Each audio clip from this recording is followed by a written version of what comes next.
Salutare și bine v-am găsit!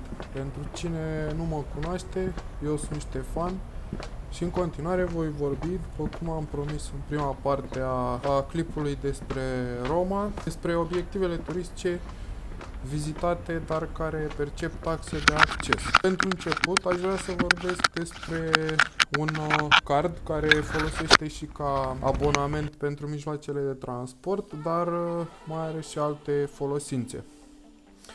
Acesta se numește Roma Pass și poate fi folosit ca abonament pentru oricare mijloc de transport din interiorul orașului pe durata a 3 zile de la activarea acestuia. Pe lângă abonamentul de 3 zile, acesta mai permite și intrarea în două obiective turistice. Să nu uitați, vă rog, că Vaticanul este un stat separat de Italia, deci Roma Passul nu vă va fi folositor aici. În acest pachet mai este inclusă și o hartă foarte utilă a orașului, pe care sunt trecute toate numele străzilor. Unde am intrat eu cu acest pas?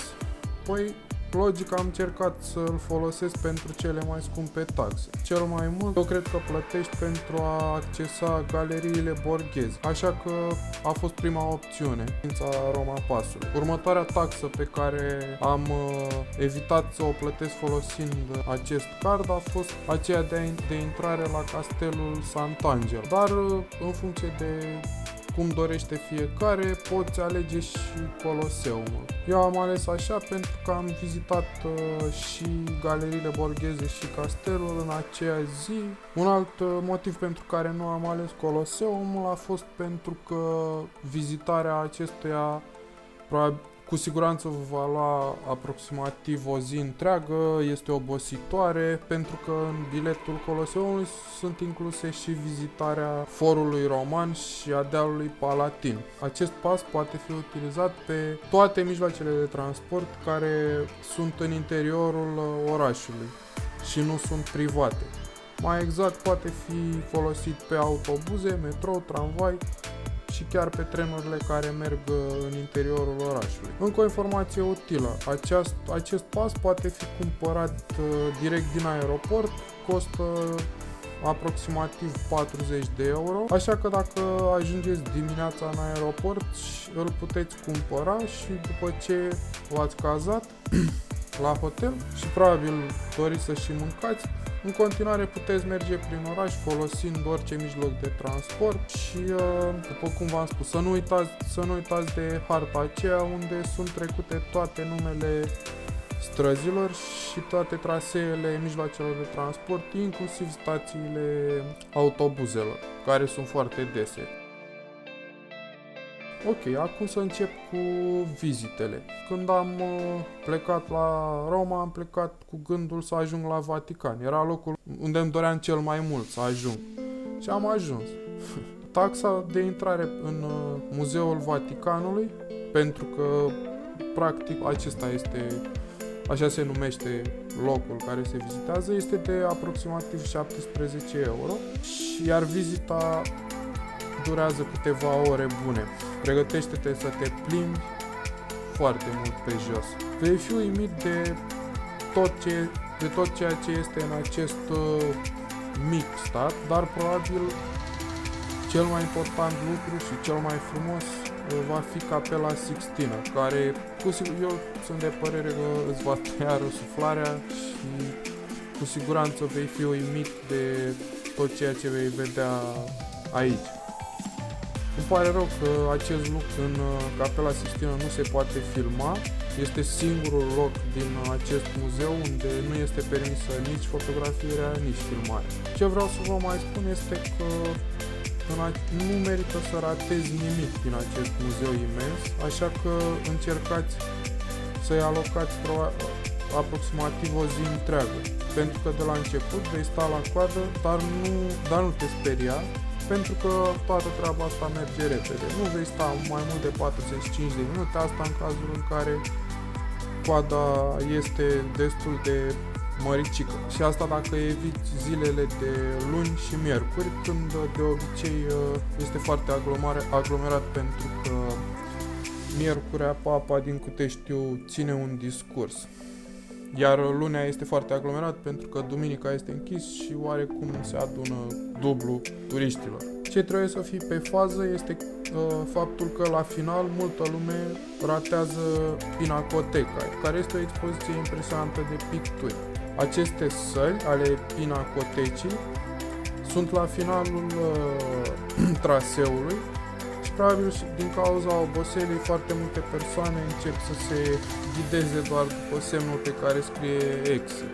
Dar până aici vei trece prin diverse alte camere, cum ar fi apartamentele faimoasei familii Borgia, stanțele lui Rafael, care sunt iarăși niște camere impresionante. Aici sunt niște picturi extraordinare. Cred că aici i-am stat cel mai mult. Apoi sunt o grămadă de camere și curți interioare cu diverse sculpturi de diverse mărimi, cu picturi. Există și un culoar cu niște carpete imense. Există și un culoar pe pereții căruia sunt desenate toate zonele geografice ale Italiei și sunt însemnate și toate așezările care plăteau taxe către biserică. La final, după ce termin cu vizita prin acest muzeu, vei ajunge și într-un magazin de suveniruri, dar din punctul meu de vedere prețurile aici sunt destul de mari și nu cred că se merită să cumpărați ceva. Nu știu, spre exemplu, țin minte că o eșarfă era undeva la 70 de euro, ceea ce mi se pare exagerat totuși. O altă chestie care aș vrea să o menționez în legătură cu Vaticanul este aceea că vă sugerez să nu cumpărați bilete de intrare de la tarabe aflate pe stradă sau în stația de metrou sau de la diverse persoane care spun că sunt autorizate, care au ecusoane, care sunt îmbrăcate cu diverse tipuri de uniforme, pentru că este foarte posibil ca atunci când veți dori să intrați, biletele să nu fie valabile și să trebuiască să vă cumpărați altele de la casa de bilete prezentă la intrarea în muzeu. În sfârșit, după ce termini cu vizita, te gândești că poți sta liniștit pe o băncuță, dar piesa de rezistență a Vaticanului, după părerea mea, este Bazilica San Pietro, unde cel mai probabil îți vei dori să urci până sus, până pe cupola acesteia și vă sugerez să folosiți liftul, pentru că dacă dorești să urci pe jos, prețul este de 8 euro, dacă dorești să folosești liftul, prețul este de 10 euro. Ce aș vrea să vă spun este faptul că liftul vă urcă doar până la jumătatea drumului, adică sunt undeva, cred că la 400 de scări, dacă nu mă înșel, și liftul vă urcă doar 200, restul de 200 trebuie să le urcați pe jos. Dar când ajungi sus, se vede tot orașul cu o panoramă de 360 de grade, iar la coborâre ai timp să te odihnești pe acoperiș lângă statuile apostolilor și a lui Isus, cele pe care le poți vedea de jos din piață. Dacă te-ai hotărât că e timpul să mergi la masă, atunci cu același lift poți coborî în interiorul bisericii și probabil vei mai petrece și aici cel puțin jumătate de oră. Nu uitați că restaurantele din Italia, în general, seara se deschid la ora 19, până atunci este un fel de pauză. Următoarea zi eu aș aloca-o Coloseumului, pentru că și aici este de mers o grămadă pe jos. La acesta nu se mai ajunge cu metroul roșu, care cred că este metroul principal din Roma. Se ajunge cu metroul albastru. Metroul albastru are o stație care se numește Coloseum. În schimb, dacă nu aveți acces direct la metroul albastru, luați orice alt tip de mijloc de transport și mergeți cu acesta până la stația Termini, unde se unesc toate traseele tuturor mijloacelor de transport. Și de aici puteți lua metroul albastru, despre care v-am spus. De la stația Termini până la Coloseum sunt două stații. Iar când ieșiți din gura de metrou, veți avea în față arena uriașă.